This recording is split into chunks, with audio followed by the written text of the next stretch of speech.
way, you saw what Larry Kudlow said. Is the state of the... I was kidding. We're going to interview you again, but it can be a free exchange. I'm happy to interview you. It can be a free exchange. Let's do it that way.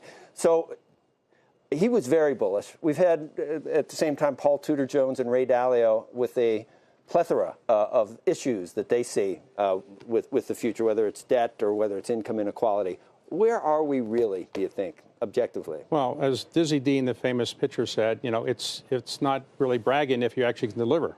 And so, yes, there's some bragging about the economy, but the economy is in really good shape. So people who aren't happy with the president, they may not agree that some of his policies work, but some of these policies seem to be working. So I'm not saying I'm a supporter or a detractor of his. I'm just saying that the policies seem to be working. The U.S. economy is in reasonably good shape. Who would have predicted a year ago that we'd be where we are today? Nobody would have, probably. So the economy is doing pretty well. It may never stay this strong for a long time. You never know. But right now, I don't see any prospect of a recession in 2020. And I also think unemployment's going to stay low. Interest rates will stay low. So economy's pretty good. Becky, every once in a while, Druck will send something in. So he watches, Stan Druck, last week. This is a fact. He said, when people start talking about capitalism not working, he said, tell them this. For every billionaire created, 250,000 people have been lifted out of poverty in the last 10, 20 years. Well, look at China. Each billionaire, 250,000. Is that a fair trade? China has more billionaires than the United States, but also about 1 billion people have been lifted out of poverty. Maybe 800 million have been lifted out of poverty since China has really become part of the global economic scene. So, yes, there are a lot of billionaires in China, but China's economy overall for everybody is much better. What's our biggest problem right now? Is it sustainability? Is it climate change? There are lots of problems. You always have problems. What would life be when you didn't have problems, right? So problems are, number one, I think we do have a lot of debt we have to pay off at some point, $23 trillion of debt. Can we do that? At some point, I don't know if we pay it off. Can we manage it? We can manage it? Right now, it's manageable, but at some point, it'll have to be dealt with. If interest rates go up, that could be a problem. Number two is I do think we have income inequality and lack of social mobility. So the people at the top are doing well, but we have people at the bottom who are not really rising up. And one of the reasons is we have a large problem with literacy. 14% of the people in this country cannot read above a fourth grade level. That's a problem. 14% cannot read above a fourth grade level. And right now, 80% of the people in juvenile delinquency system are functionally illiterate. 2/3 of the people in our federal prison system are functionally illiterate. So that's a problem. You have income inequality and social mobility problems. You have debt problems. And you also have the fact that, eventually, in my lifetime and your lifetime, we're going to have to deal with the entitlements issue. We have large entitlements that we're obligating to pay people, and we probably can't pay them fully as much as we promised. So that'll have to be dealt with. We heard from Paul Tudor Jones about profit margins in 1970, where they are now, and that the amount of sharing from corporations between shareholders and employees is at the lowest level ever. As if it almost sounded as if corporate America got greedy, and I think it doesn't take into account the way we became a global player, and all the labor moved offshore at $3 an hour, and that hurt a lot of our middle class and our and low class people. And that's the thing. Aren't we trying to do the things that would reverse that? And some of this America First mentality may be warranted given what's happened. There's virtually no economy in the world that wouldn't like the U.S. economy. The economy is doing pretty well for a lot of the reasons we discussed. Secondly, when the stock market does well, obviously people at the top do well, but who owns these stocks? Largely, it's pension funds. They still argue that's not true, that only 50% of Americans own, even directly or indirectly, any stock. Well, but that's indirectly, I think almost everybody owns something because they have pensions. And pensions are own so much of the stock in the stock market. Pensions are harder and harder to come by. So, yes, but there's a lot of existing pension funds. State employees have pension funds. 401ks. There's a lot of, and 401ks. So the truth is, I think the U.S. economy can always be better, can always be fairer, but it's in reasonably good shape. And, for example, 1 year ago, when we were here, people were thinking the U.S. economy couldn't get any better. Now, I don't know exactly why, but it did. Now, President Trump said today it was his policies. Maybe there are other things that we're taking into account as well. Who thought we'd get a China deal as soon as we did? We weren't sure the USMCA would go through. So I don't want to be trumpeting his policies only. I think the Democrats have done a lot to make things better as well. I think the USMCA is better because of some of the things they did. And I do think that they were pushing for a good, strong China deal as well. But in the end, right now, the U.S. economy is in pretty good shape.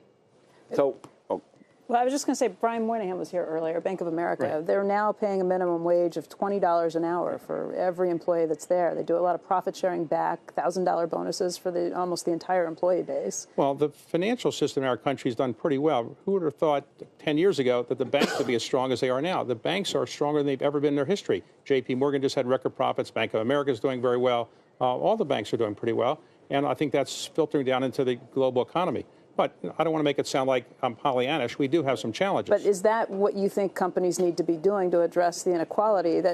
Look, in some cases, it's what the Fed's done with quantitative easing that has built up the inequality. But does it need to be resolved by companies taking steps like that? And would you invest in companies that were doing that? If I knew how to solve income inequality, I'd be in Iowa. Nobody really knows how to solve that problem. I do think, for example, solving literacy problems at the bottom would be helpful. I do think increasing the minimum wage is helpful. Mm-hmm. And I do think companies that worry about more than just shareholder return are probably the companies that are going to get more people buying their stocks in the end, and they're probably going to do better. We need to match skill sets with people that are coming up. Obviously, it's not one size fits all. Private sector needs to help with that. We probably need to spend money on education more effectively. Where do we get the money from that? You don't like wealth taxes. It's never worked. Do we need more revenue? Do we need to reallocate the revenue we have right now? How would you do it? Well, the tax revenues right now are probably a little bit lower than historically they've been. And I would say probably whoever is president next time will probably have to adjust taxes, be my guess. Nobody will say that right now. But I suspect there'll probably have to be some adjustment in taxes down the road because we don't have enough money to pay our expenses. The U.S. Treasury is running about a $1.3 trillion annual deficit now, and we have to deal with that. You can't keep running these deficits ad infinitum. Unless you cut the spending. You can cut spending, but reallocate it. It's easier in some ways to increase taxes than cut spending. In other words, it sounds like it should be the opposite, but sometimes it's easier to increase taxes because people don't notice it quite as quickly, and you do it down the road. Can you get rid of some loopholes? You can would you raise the top marginal rate? It's hard to get enough money from just rich people. I mean, do you want to raise rates across the board? There aren't enough rich people. I mean, if you took the money away from all the Forbes 400 people, that's not going to solve all your problem. The problem is the middle class, and the problem is taxing the middle class is very politically difficult to do. Right now, the average family of four in the United States, what do you think they make? $300,000, $400,000? How about $65,000 to $70,000? Right. That's the average family of four. That's the middle class. You want to tax those people? It's hard to do. If you tax people only above $250,000, you're taxing about 2% of the population. Just not enough of them. So what do you think of the Democrats' plans, or some of the Democratic candidates, I should say, who have plans to spend much more on health insurance, on health care, on education, and other issues? Well, when you run for president, I've been in presidential campaigns, it's easy to say you're going to do this and that. Getting these things through the Ways and Means Committee and through the Senate Finance Committee is not that easy. It's not easy coming up with plans that are actually going to make a big difference. At the moment, I think the economy is in reasonably good shape, and I don't see anything on the horizon that's going to interrupt unless we have a war of some type that we don't anticipate. The president's speech here was, reasonably well received. This is not his crowd, by and large, but I think it was reasonably well received. He read from the speech that was prepared in part by Larry Kudlow and a lot of advisors, and he obviously had input in it. And I think it was reasonably accurate from his point of view about what he's done. Other people would disagree, but I think he gave a statement here that was probably better received than the statement he gave 2 years ago. All right, we got problems, but we got a lot to be thankful for and a lot to be optimistic about. And Trump is, when Andrew Ross Sorkin writes a piece that he's being well received in Davos, it has to be true. And he wrote that this morning. So it's a better reception this time than 2 years ago. I was just in a reception with him, with lots of business people, global business people, and honestly, they all wanted their picture taken with him. Nobody was shunning him. So whether that was true a couple years ago, I don't know, but everybody seems to be happy with him. Now, obviously, this is the elite of the elite. So I'm not saying the average person on the street is as happy as maybe the elites are. So those are the deplorables that are happy. There's 63 million of them. You're the ones that he's trying to win over, not the normal people. Well, there's not enough of me. He's got to win over the average person. Okay. Can I ask you one more question just about China? You're so closely sourced in Washington. You have a really good idea of what's happening. When we talked to you in August, you said that you thought a phase one trade deal would be signed within 4 months. That's about the time that we got it done. That was something that happened. Is there going to be a phase two before the election? No, there will not be. And the president himself has pretty much said that. Yeah. I think phase two is much more complicated than phase one. And I think phase two, whoever is president of the United States could not probably get a phase two done in the next 6 months. It's too complicated. but I think a phase 2 can be done in next 2 years or so. But it's a complicated thing because you got to change the way the economy is run in China. It's not that easy to do. Better that we have a phase 1 and that tensions have died down? The best thing about phase 1 is it will have some impact that'll be positive, but the best thing is it reduces the global tension between China and the United States. And I was just in a meeting with the vice premier of China, and the global tensions are so much lower than they were before. So I think that's the best thing that happened because of phase 1. And we're on a path. We're on a path towards I think we're not fighting with each other as much, and whether we get phase 2 done in a year or two, I don't know, but we're not going to have the tensions that we had before on economic matters. When you interview people on your show, you ask tough questions. You try to do that. You feel like you need to, right? So we asked Schwartzman, Trump or Bloomberg. Who would you pick, Trump or Bloomberg? You know, as you get older, your hearing goes down. What do you do when guests don't? What's your tact when guests don't answer questions that you ask? What do you try to do? I go on to the next question. How about Trump versus Biden? Who do you pick? Pick for who's going to win or who's good? Who would you vote for?